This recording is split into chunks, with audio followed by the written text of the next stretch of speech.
The age of consent. Children learn the meaning of the words yes and no and understand when and how to use them according to their will. But children are also taught by a person of authority, their parents and adults who are in their close circle, established by the parents and society. At a certain point, children learn how to verbalize their agreement or disagreement. When a child disagrees with a touch orchestrated by adults who think that they are in charge just because they're adults, it needs to be respected. It is, after all, the child's body, and no means no, no matter how old or young the individual is. And what does it teach children when an adult overrides and ignores their speech and expressed wish? That words are voids, that yes can mean no, and vice versa? Chaos, a disruptive, dysfunctional, and dishonest language. That no matter what children say, they don't have any control or power. They are not heard. Adults may do anything. Just because someone is an adult doesn't guarantee that their behavior is a decent one or should be tolerated based on the mere fact of their age.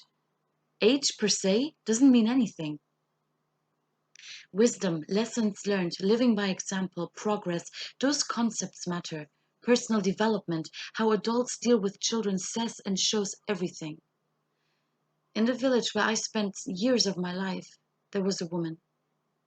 She was foolish, narrow-minded, bad-mouthing everyone. Everything was her business, and she was depreciative of everything. That little village was her life. It's fair enough.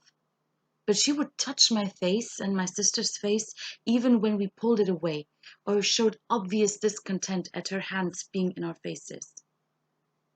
We are body intelligent beings. We communicate without using words. Everybody does it all the time. That's a fact that cannot be undermined.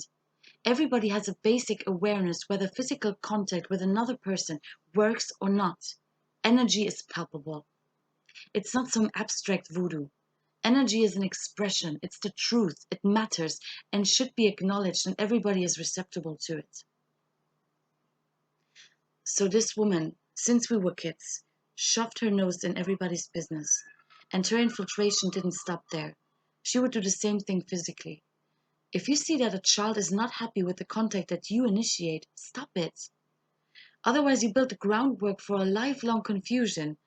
Saying and meaning yes or no should be simple and straightforward. Now, if that is already messed up, where are we going from here? Miscommunication, to say the very least.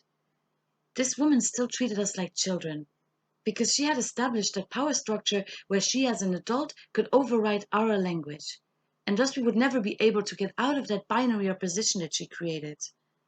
We were children that she could touch without our consent, squeeze our cheeks ignoring our wrinkled noses, clasp our facial skin between her fingers despite our narrowing eyes. Everybody can read faces, expressions, even if this understanding happens on a subconscious level. Everybody has the ability. We are very observant, but we make choices. And this woman chose to ignore our body language. Instead, she would forever cling to her reductive idea that she had every right and we had none. I had to rebuild my language, my images, my meanings from scratch. And it takes every single day, because all these teachings are rooted in your body. And it is important to unlearn things that are not in alignment with yourself and make you a people pleaser and a yes sayer when you want to say no and a no sayer when you want to say yes.